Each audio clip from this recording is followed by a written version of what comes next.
Stand tray therapy can be used with people of all ages, and it's great as an introduction to counseling or when clients are reluctant to speak or they've been in therapy for a long time. It can be especially beneficial for clients who are introverted, hyperactive, or they over-verbalized. Margaret Lowerfield first developed this therapeutic use of the sand tray and miniatures in the 1920s, and as play therapy developed and Anna Freud and Melanie Klein believed play could be used as a substitute for verbalization, replacing free association, the sand tray therapy was expanded and popularized by Dora Klaff, a Swiss Jungian analyst in the 1980s. It really gives an expression to non-verbalized emotional issues. It allows clients to be fully themselves, and it's very unique for its kinesthetic quality, providing a great sensory experience. It can help overcome client resistance. It really provides an effective communication medium for clients with poor verbal skills and helps directly express ideas and emotions. We can see some drawbacks or issues with older clients who might think that it is too juvenile to play with sand, that it might not help them, or people that think that playing with sand is just a form of play and it's not really beneficial for them. But there are many studies and we have seen how it really does help express the subconscious. Hi, Welcome. Thank you. So today we're going to be doing an activity that you might think, oh, this is for little kids, but it can really be helpful for all types of people, for kids and adults alike. So here's the sand tray, and I want you to first just become familiar with the sand and touch it, feel it, just see how it feels. It's quite nice. Okay, now here I have a box full of miniatures, and I want you to choose whichever ones you like and create a scene on this sand. It's up to you, whatever you'd like.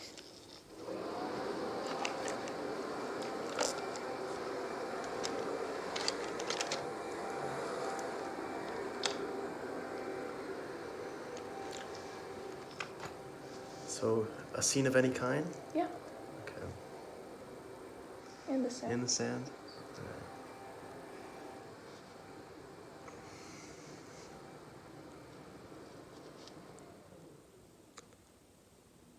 I want to get your bear dirty, but It's totally okay, whatever you'd like to do. Free. Do you see any other miniatures that you'd like to use for this? let's see. Let's get another bear involved. Watching from the sidelines. Okay, so can you describe your scene to me? Okay, so I kind of envisioned like a race of sorts. This guy's like driving the little car, and then this bear's watching from the sidelines, maybe taking a swig of something, you know? Do you, at this time in your life, feel at all that you're kind of on a race to do something, or are you the one on the sidelines? Do you identify with either of these bears, or it's just something that you had in your mind? You know, I don't like to look deep into small things like these, but as of now, I don't think I identify with any of these situations. Okay, very good. Now let's work on another scene. All right. Our next treatment modality is motivational interviewing. It was first utilized by Bill Miller in 1991 to treat alcoholism. The main goal is to inspire to make a behavior change. It has a very strong humanistic foundation, and it works well with adolescents, adults, substance abuse, and eating disorders. The cons are that it may not work on people without motivation, it does not address the urgency of change, and outside influences may be stronger. The goal is to increase talking about the pros of changing the behavior and talking less about the cons against the behavior. Hi, Carl. Hi, how are you? Good. Nice to meet you. Nice to meet you as well. So why don't we start? I read your file, but why don't you tell me why you're here today? So, my parents believe that I have a substance abuse problem. They see that I'm taking juuling to another extent, and they want me to stop. And juuling is like a vape? Yeah. Vaping? Yeah. Okay. So, you said your parents want you to be here. Do you want to Yes. be here? Well, to be honest, like I don't really see it as a problem, you know. Just do it like for socializing and such. Like I don't really see it being a problem in the future. I just think it's like fun, you know. Okay. Well, on a scale of 1 to 10, how ready are you to stop vaping? I mean, I could stop like whenever I want, you know, but I just don't really see like a why I should, you know. Yeah, so on a scale, what number would you say? I mean, I guess like an 8. On 8, you're ready? Yeah. Stop. Okay. Good. Okay. So why an 8? Because like I feel like I have the capabilities to stop at any time I want. I just choose not to because Okay. I don't see a problem with it. Okay. Well, how are things better before you started vaping? I honestly think that they're the same. Just like any timeline, things either get better or worse. Juuling didn't really obstruct my life at any moment in time Did you have necessarily. less problems with your parents or less problems with your peers, maybe spending less money on packs or... I mean, socially, I think it probably bettered my life. But I mean, I don't know. I just like it's like a communal thing for me. You know, it's like sharing a few hits, or like a few bees with my friends or something. But yeah, with my parents, definitely, like it got worse because, you know, they caught me. But up until then, it was fine. Didn't really see a problem with it. So what will happen if nothing changes? I mean, from an outsider's point of view, I could see how some might think that my addiction might get worse, but I don't really think of it as an addiction. I just think of it as like a person wants to drink Dr. Pepper, they're gonna drink Dr. Pepper because they like it, not because they need it, you know? You can stop at any time. Okay, so what I'm hearing from you is your parents told you to come here because they believe you have a substance abuse problem with vaping. You don't really think you have a problem. You enjoy it. You think it's bettered your life socially, but you do see problems that it's caused with your parents, and you also see that it could affect your health. Am I hearing that correctly? I mean, anything has its pros and cons, you know? I just think, like, it's my choice, you know? It's my body. And, like, I honestly don't see many health negatives. I mean, yeah, like, it's pretty new, I guess, and there aren't many studies being done, but Well, what would be a pro to stopping? I guess the money aspect of it, like you previously mentioned, but I mean, I buy like maybe 1 pack a month, which is like $15, so it's not really that much. Well, that's good to hear, though, that if you stopped, you would spend less money. Okay, well, very good to hear. We'll continue our conversation next time. The origins of crisis intervention are dated in the 1940s and 1950s with Lindemann's pioneering work on grief and bereavement, but Roberts developed the 7-stage model in 2005. A crisis intervention is only carried out in the presence of a stressful, life-changing, or life-threatening event or circumstance in an individual's life, when they cannot cope with the threat or use coping skills due to intense fear. The therapist must give support and give other resources. The goal is to return the person to the baseline level of functioning before the crisis, but this does not mean making them better than they were before the crisis. This is a drawback of this modality.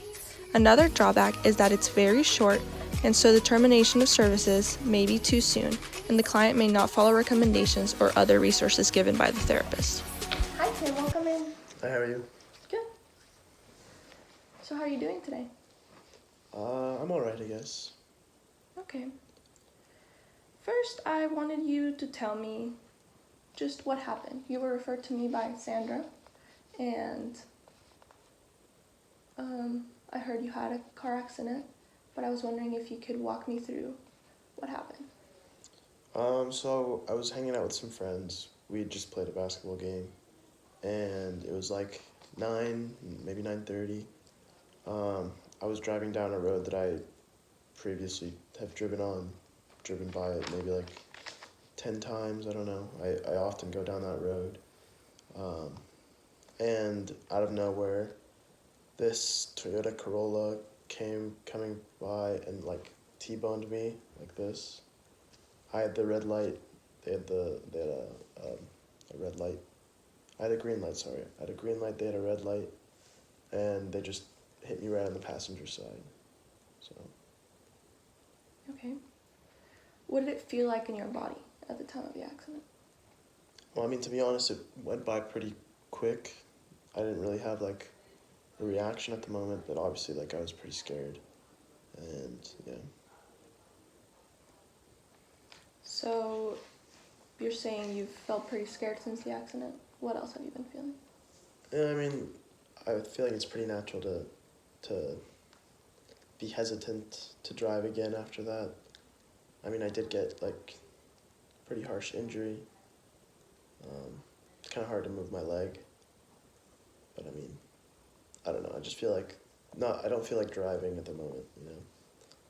That's totally normal, and that's a really good response that you're saying that it is normal. It is totally normal human response. There's no right or wrong way to um, walk through or work through a crisis. So you're very smart for saying that. But your mom told me that you've been having a lot of nightmares though, and waking up in the middle of the night and just being really scared at night.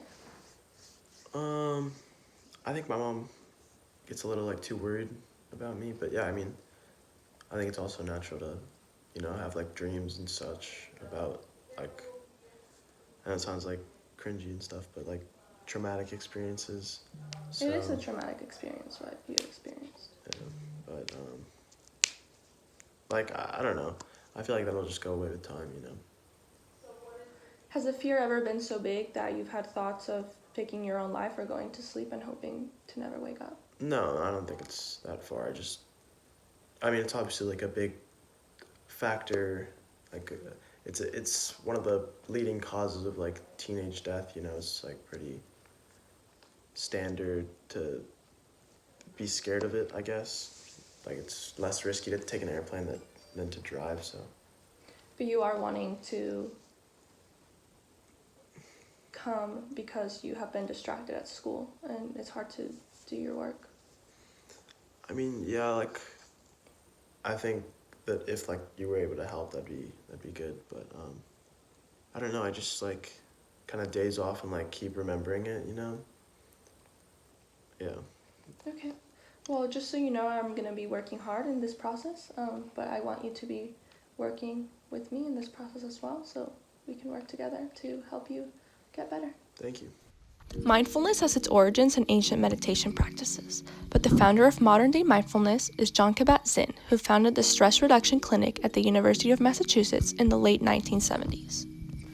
Mindfulness is about having a non-judgmental awareness of the present moment. It's an extremely beneficial modality, especially because of its versatility.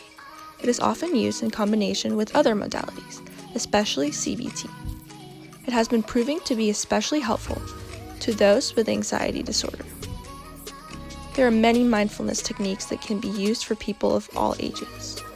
One weakness for this modality is that there are few rigorous studies proving its efficacy in treating other conditions such as bipolar disorder or psychosis.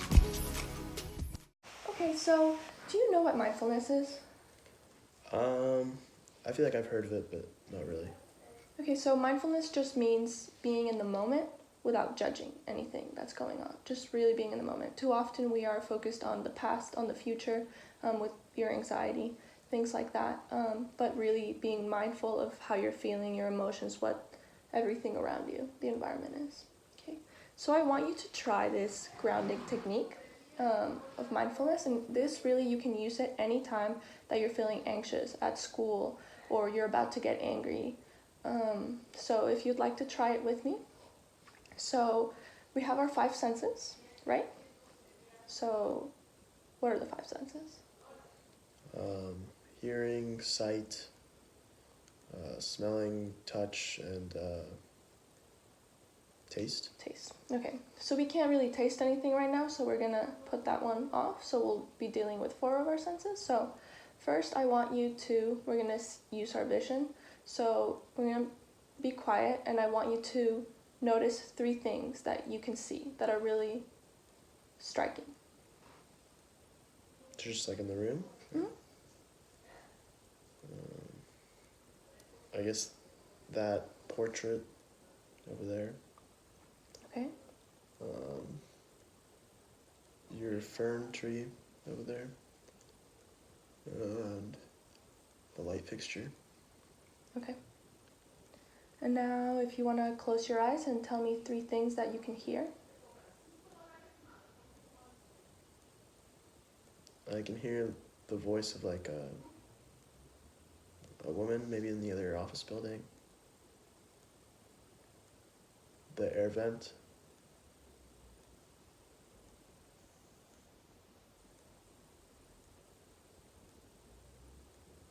And the cars outside.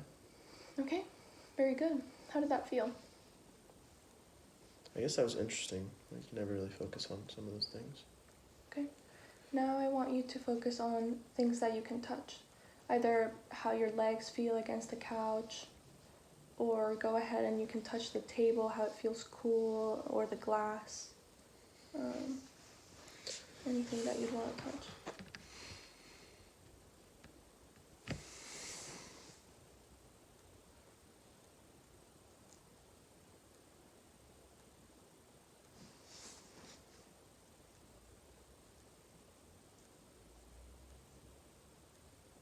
Okay. And now, what are we missing? So we did sight. Can you smell anything?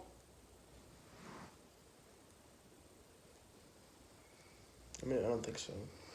Right, but just kind of air. But you could see where you could use some of those senses sometimes. If you're outside or even in the classroom and your classmates eating some pretzels or something, you might be able to smell them, or the hot Cheetos. I just want you to take a deep breath in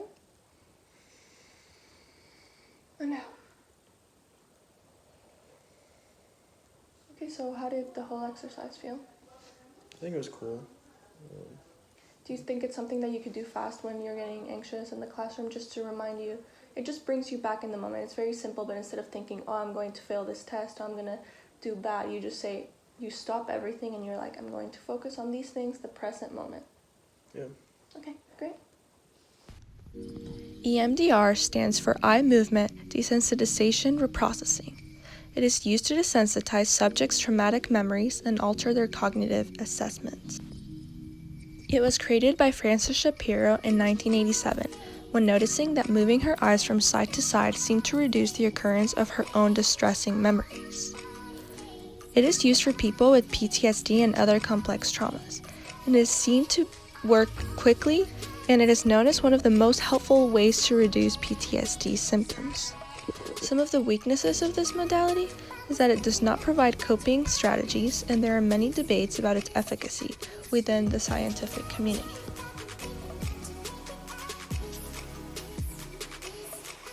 Hi, Steve. How are you doing?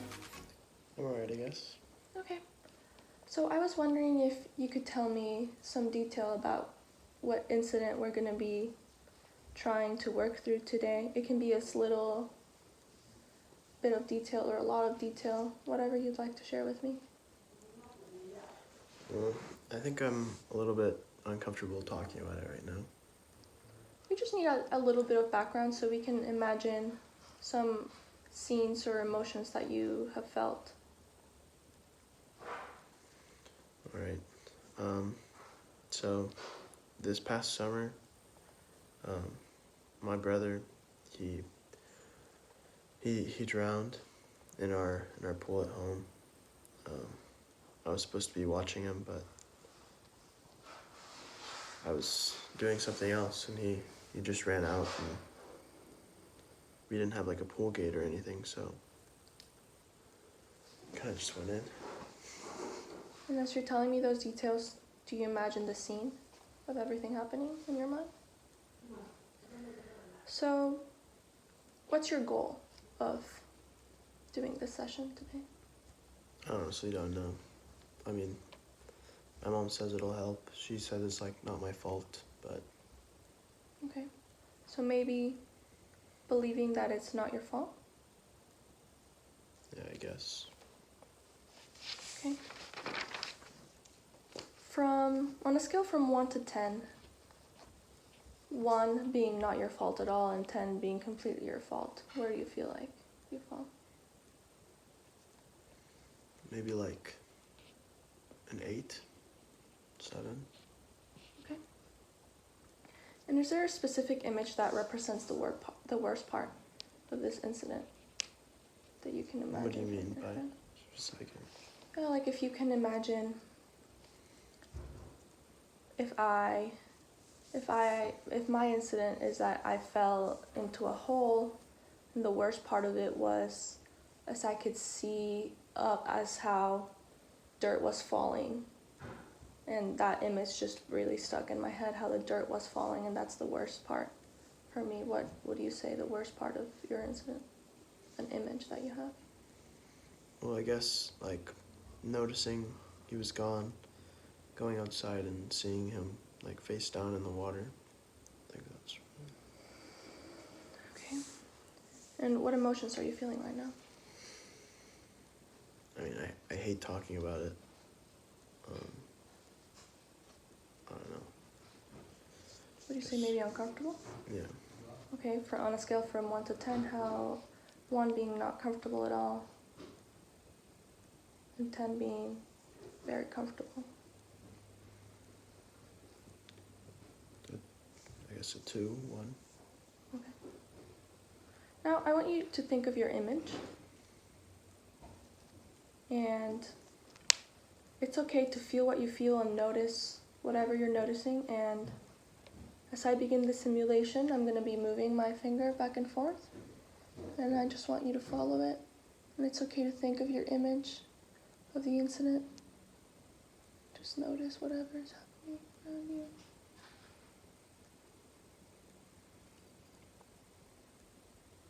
Very good.